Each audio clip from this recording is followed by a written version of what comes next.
नमस्कार मित्रांनो, स्वागत आहे तुमचं आताच्या ब्रेकिंग न्यूजमध्ये. मित्रांनो, वयाच्या 50चं एक जोडपं मध्यंतरी ऑफिसमध्ये आलं. ते दोघेही घटस्फोट येतात. महिलेला पहिल्या लग्नातनं एक मुलगा आहे आणि सध्या ही दोघंही लिव्ह इनमध्ये राहतात आणि लवकरच लग्न करण्याचा त्यांचा विचार आहे. पण दुसरं लग्न झालं तर पहिल्या लग्नापासून झालेल्या मुलाला होणाऱ्या नवऱ्याच्या मिळकतीमध्ये हिस्सा मिळेल का? आणि पहिलं लग्न झालं तेव्हा जी काही मिळकत त्या महिलेनं घेतली असेल तिच्यावरती तिच्या आधीच्या नवऱ्याचा हक्क राहील की होणाऱ्या नवऱ्याचा, असे अनेक प्रश्न दोघांपुढे होते. तर आजच्या व्हिडिओमध्ये या संदर्भामध्ये सगळं काही आपण समजून घेणार आहोत. हिंदू वारसा कायदा कलम 14 अन्वये महिलांना एखादी मिळकत वारसानं, वाटपानं, पोटगी किंवा पोटकीच्या फरकापोटी, मृत्यूपत्र किंवा बक्षीसपत्रानं, खरेदीनं किंवा स्त्रीधन किंवा इतर कोणत्याही मार्गानं कोणाकडनंही मिळाल्यास ती महिला अशा मिळकतीची संपूर्णपणे मालक होते. तह हयात राहण्याचा हक्क जरी मिळाला असेल तरी ती मालमत्ता मात्र अपवाद असतो. तर हे एका उदाहरणानं आपण समजून घेऊ. या जोडप्याच्या केसमध्ये या महिलेची पहिल्या लग्नाच्या वेळी घेतलेल्या स्वतःच्या मिळकतीचा उपभोग कसा घ्यावा हा निर्णय सर्वतोपरी त्या महिलेचा असणार आहे.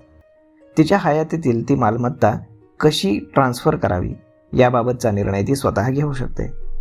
सगळ्यात सोपा आणि तुलनेनं कमी खर्चाचा दस्त म्हणजे मृत्यूपत्र करून ती ठेवू शकते आणि स्वतःच्या इच्छेप्रमाणे कोणालाही ती मिळकत मृत्यूपश्चात देऊ शकते, असा सल्ला त्या महिलेला दिला. केवळ लग्न झालं म्हणून जोडीदारांना एकमेकांच्या मिळकतीवरती आपोआप हक्क मिळत नाही. नवरा बायको असले तरी कधी आधी ते स्वतंत्र व्यक्ती असतात. या जोडप्याच्या केसमध्ये घटस्फोट झाल्यामुळे त्या महिलेच्या एकटीच्या मिळकतीच्या मालकीमध्ये पहिल्या नवऱ्याला काहीच अधिकार मिळणार नाही आणि घटस्फोटानंतर त्या पहिल्या नवऱ्याचा संबंध हा पूर्णपणे संपलेला असेल. तर मग आता यामध्ये अजून एक प्रश्न उभा राहतो, ते म्हणजे सावत्र मुलांचं काय? तर सावत्र मूल या संकल्पनेचा उल्लेख हा हिंदू वारसा कायद्यात आढळून येत नाही.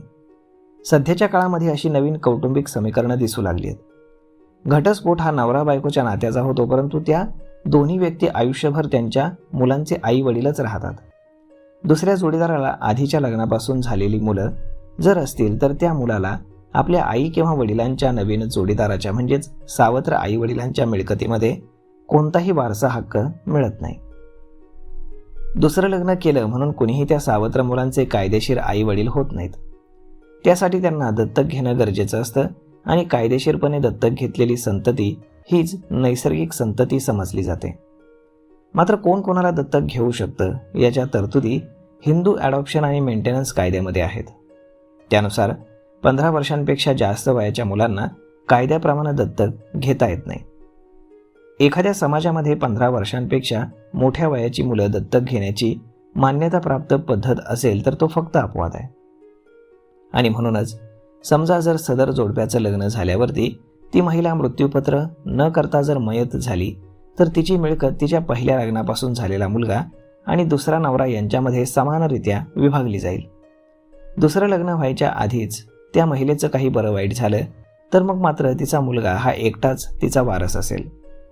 दुसरं लग्न झालं असेल तर मग मात्र दुसऱ्या नवऱ्याचा मृत्यू झाल्यानंतर या पत्नीकडनं त्याला मिळालेला हिस्साही त्याच्या क्लास 1 वारसांना म्हणजेच ती स्वतः आणि दुसऱ्या नवऱ्याची आई हयात असल्यास तिला समानपणे विभागून मिळेल.